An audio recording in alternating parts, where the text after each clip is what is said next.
Baie hartlik welkom, liewe vriende. My naam is Petrus, wat kom van die Griekse woord Petra, wat beteken rots, maar ek sal myself eerder as 'n ou rotsie beskou.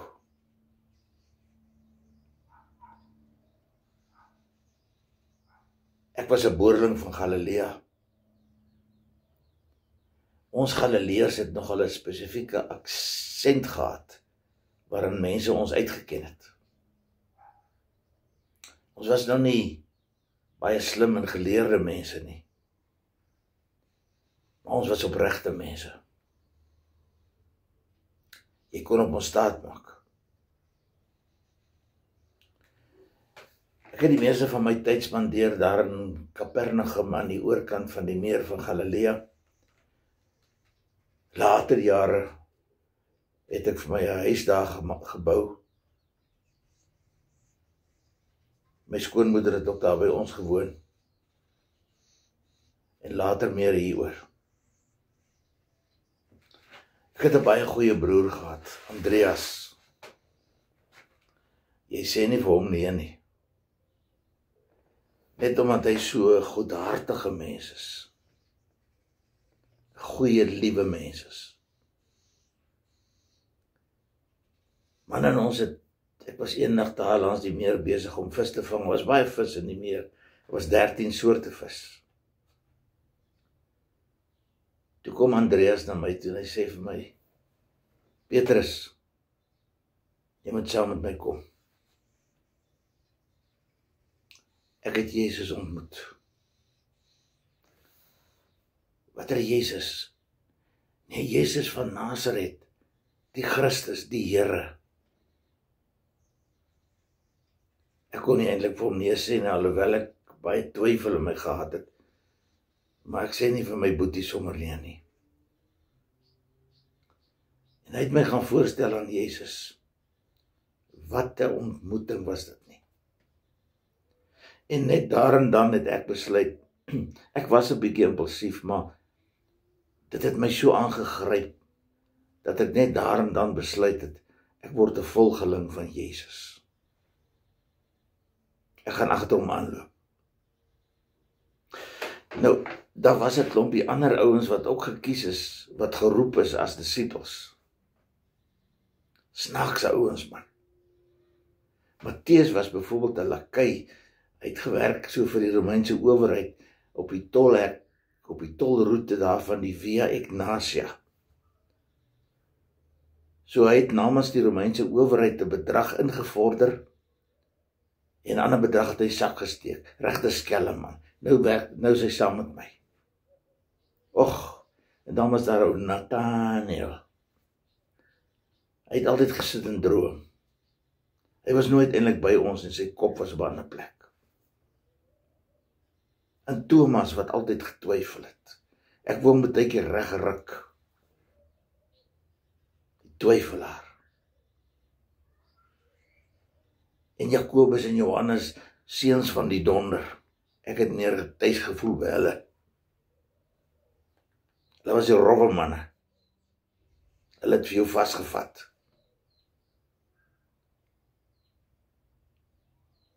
En so het Jezus stelselmatig vir hom 12 disippels bymekaar gemaak, wat hom het volg, en ek was bevoorreg om een te wees. Maar ek wil julle 'n bietjie vertel van 'n paar hoogtepunte in my lewe. Ons was een aand op die meer van Galilea in die middag al, het ons vis gevang. En toe kom daar 'n ewige storm op.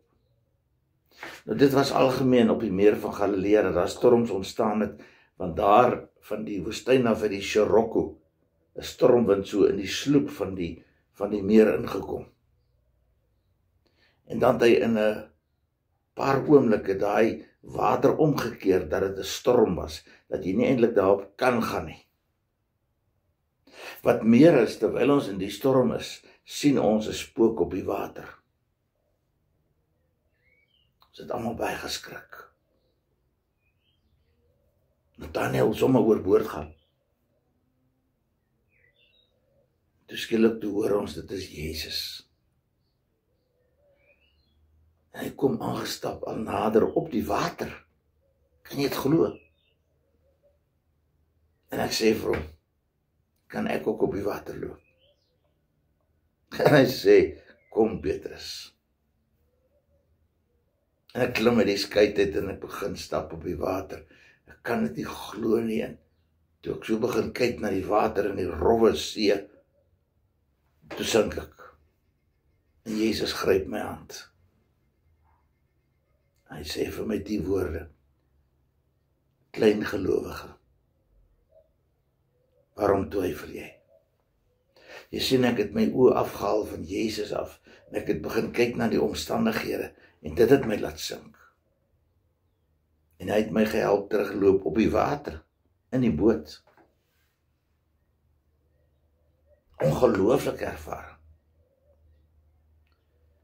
'n Bietjie later was ons een keer daar in die omgewing van Caesarea Philippi, waar daar maar 'n klomp heidene was, ouens wat glad nie geglo het nie. En ons het so daar op die klippe gaan sit, en toe vra Jesus vir ons groepie, maar hy het na my gekyk, ek weet. Toe sê hy, wat sê die mense? Wie is ek? Bedoel en wie is Jesus? Jongen, ons het gesê, party sê is Elia, ander het gesê is Johannes die Doper, die onthou ons, hy is ons onthoof, en almal het geglo, hy gaan dalk terugkom. So daar was allerlei teorieë wie dit kon wees. En toe kyk hy vir my, reg in my oë, en hy sê, Petrus, jy, wie sê jy is ek?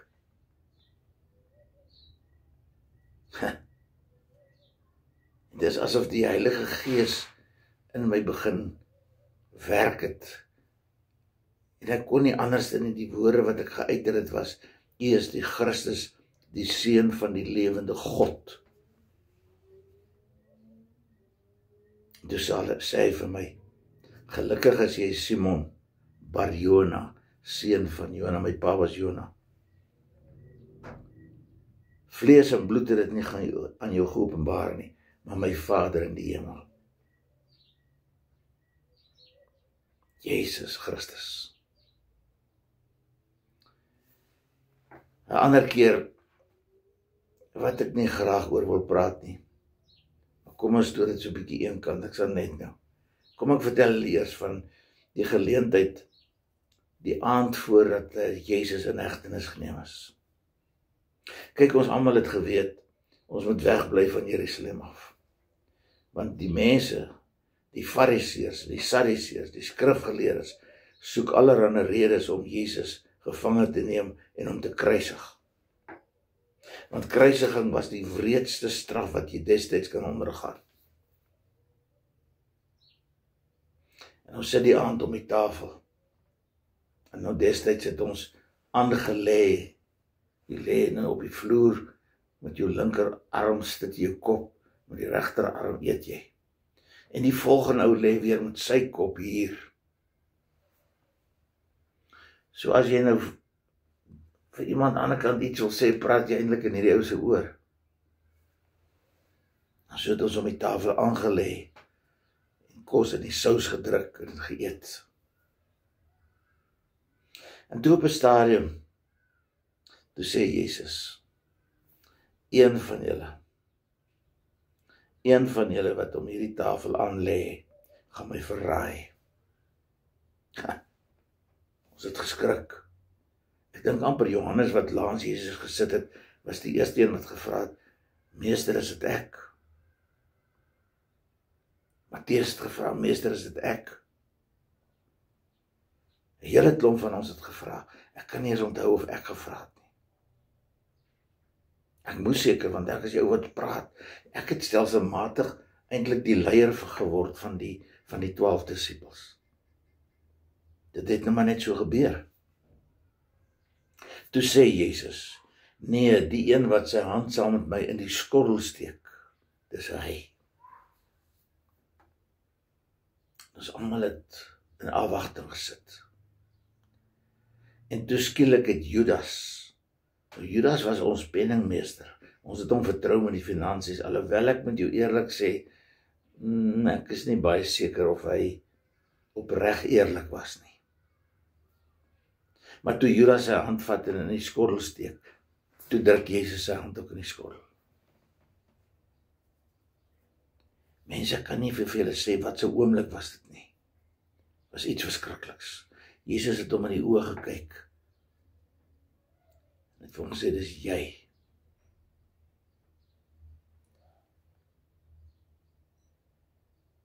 En Judas het opgespring en hy het gehardloop in die stik donker nag in. Weet julle hoe gespanne was die atmosfeer rondom daai tafel?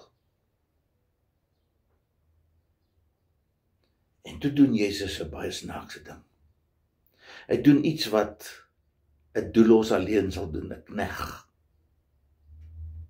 Hy trek sy boekleed uit en hy maak dit om sy middellyf vas en hy begin ons voete te was. Nou julle moet onthou en verstaan dat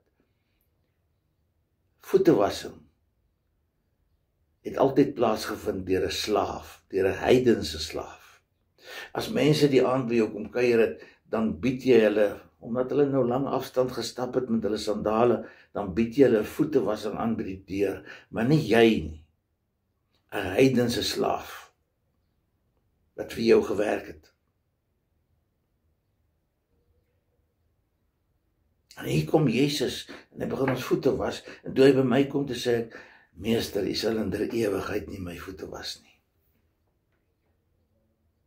En Jesus sê vir my 'n snaakse ding. Hy sê vir my, Petrus, dan is jy nie 'n metogos nie.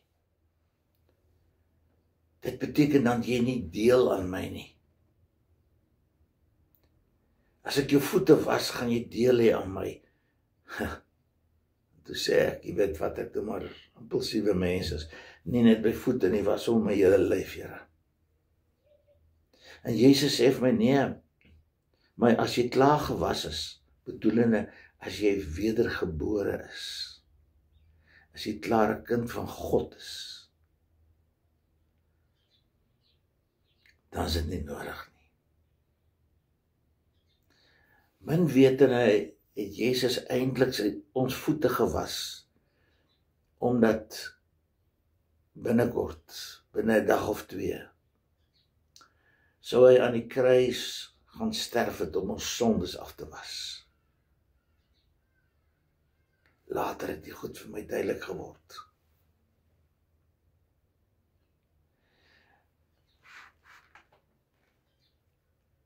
Ek het eintlik aan die tafel van Jesus gesê, al sou almal die verraai het. Nee, ek nie. Weet jy wat het Jesus vir my gesê?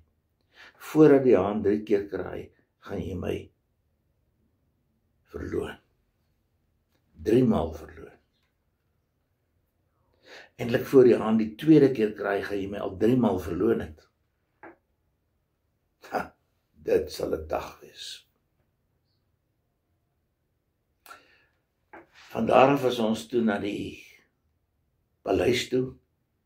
Ek het eintlik saam met Johannes so toe geloop, want Johannes was so vredelievend, almal het hom aanvaar, en almal was lief vir Johannes gewees. Hy was eintlik die liefling, disipel van Jesus ook. Hy het my ingevat daar in die binnehof van die paleis, Pilatus.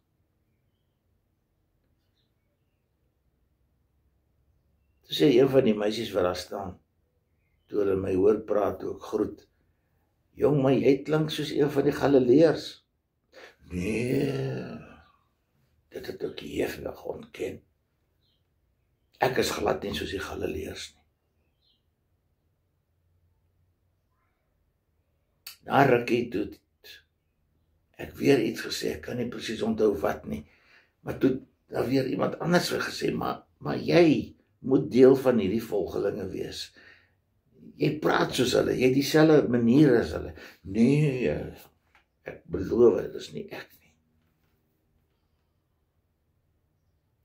En later het ons daar om die vuurtjie gestaan in die binnehof van die paleis se woning.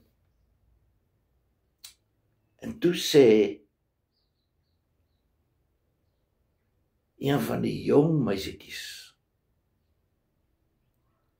Malchus is sussie. Maar, jong, jy is een van hierdie disippels. En toe sê ek sweer ek is nie. Toe kry die aan.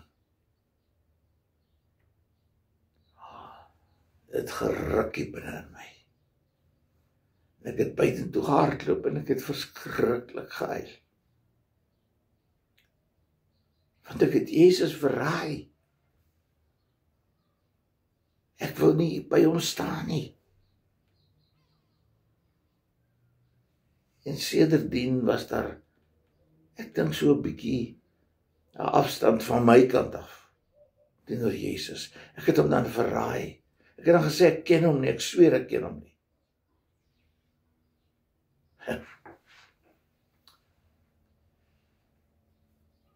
En so het die lewe aangegaan. Ons is eendag weer op die meer van Galilea vis gevang. En toe sien ons iemand roep ons, wat so op die water was. Dit was Jesus. En hy nooi ons uit om saam met hom te kom eet, en toe ons daar op die strand kom, het hy al klaar vis gevang, en hy braai die vis. Ek weet nie hoe nie. Maar nou het ons al agtergekom, hy het spesiale kragte, en hy het 'n spesiale verhouding met God, die Vader. Hy kon 'n Lazarus uit die dood het opwek. Hy kon Jairus se dogtertjie lewendig maak. Hy het baie siekes gesond gemaak. En terwyl die mense daar op die strand staan en gaan vis eet, toe roep hy my eenkant, hy sê, Petrus, kom ons loop. Ek onthou Johannes, dit het my so 'n bietjie veilig laat voel, Johannes het agter ons aangeloop, net so agter ons. En toe vra hy vir my hierdie vraag. Hy sê, Simon, seun van Jona, agapai me, het jy my lief? Ek kon nie sê op daai stadium dat ek vir hom lief was nie. Ek sê toe maar, Phileo, ek hou van nie. Hy vra my, hy sê toe nogal vir my, kyk na my lammers, my skape, snaks. Hy vra my tweede keer, het jy my lief, Petrus? Ek kan dit net nie uitkry nie, ek sê ek hou van nie. Die derde keer toe sê hy, okay, Petrus, hou jy net van my? Ag, toe breek my hart weer. En ek huil en ek sê, Here, U weet alles. U weet hoe ek U verraai, ek het gesweer, ek ken U nie. Ek is nie 'n goeie disipel nie. Hy sê vir my toe, jy moet my lammers oppas, jy moet my skape laat wei, pas my skape op. Wat hy eintlik bedoel het, jy moet weer 'n leier word onder die disipels, en van daar af het ek weer leiding geneem. En jy moet die evangelie gaan verkondig. En daar het ek die roeping so sterk gevoel, dat ek besluit dat ek gaan die evangelie verkondig. Ek gaan vertel van Jesus van Nasaret, die seun van God.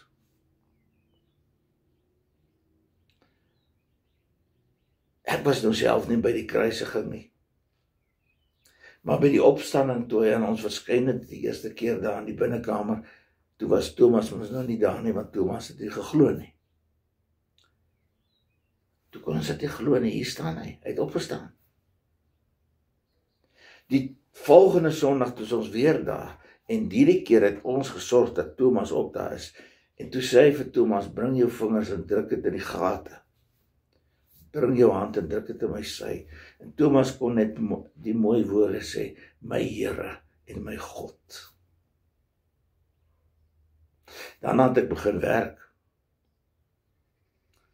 Julle kan maar gaan lees in Handelinge 2, Pinksterdag, het ek gepreek, en 3000 mense kom tot bekering. En toe het ek ook iets verstaan, wat beteken het as jy met die gees van God vervul raak. Jy word vol van die liefde van die Here. Dit loop oor. En ek het die evangelie gaan verkondig. Orals. Ek was tot in Rome. Daar het ek getuig van Jesus. Dat hy gekruisig is, dat hy opgestaan het, dat hy aan meer as 500 mense tegelijk verskyn het, dat hy aan ons disippels verskyn het, dat hy die lang verwagte Messias was.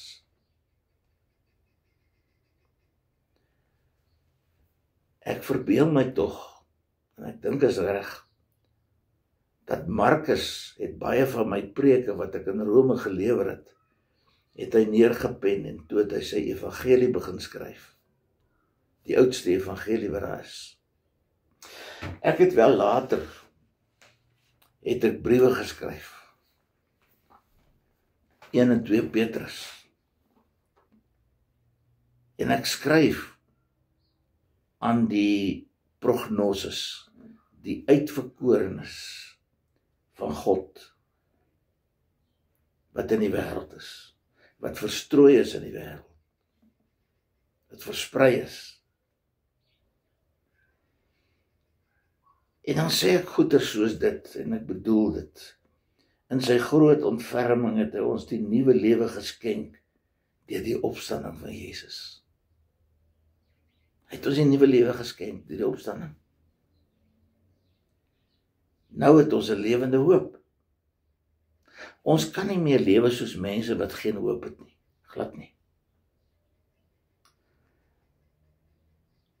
Ons verheug ons in allerlei beproewings, het ek geskryf.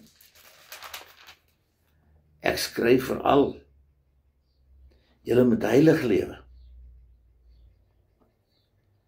Wees daarom verstandelik wakker, nugter, vestig julle hoop op die genade wat julle deel sal word by die wederkoms. Soos wat hy wat julle geroep het heilig is, moet julle in julle hele lewenswandel heilig wees. Skei julle af van die wêreldse goed en die lelike goed. Ag, ek het gepraat oor, hou op met elke vorm van kwaad en huichelarij en jaloesie. En laat julle lees die woord, word gevoed deur die woord. Gedra julle altyd goed, man. Gedra julle goed. Wees eensgesind teenoor mekaar.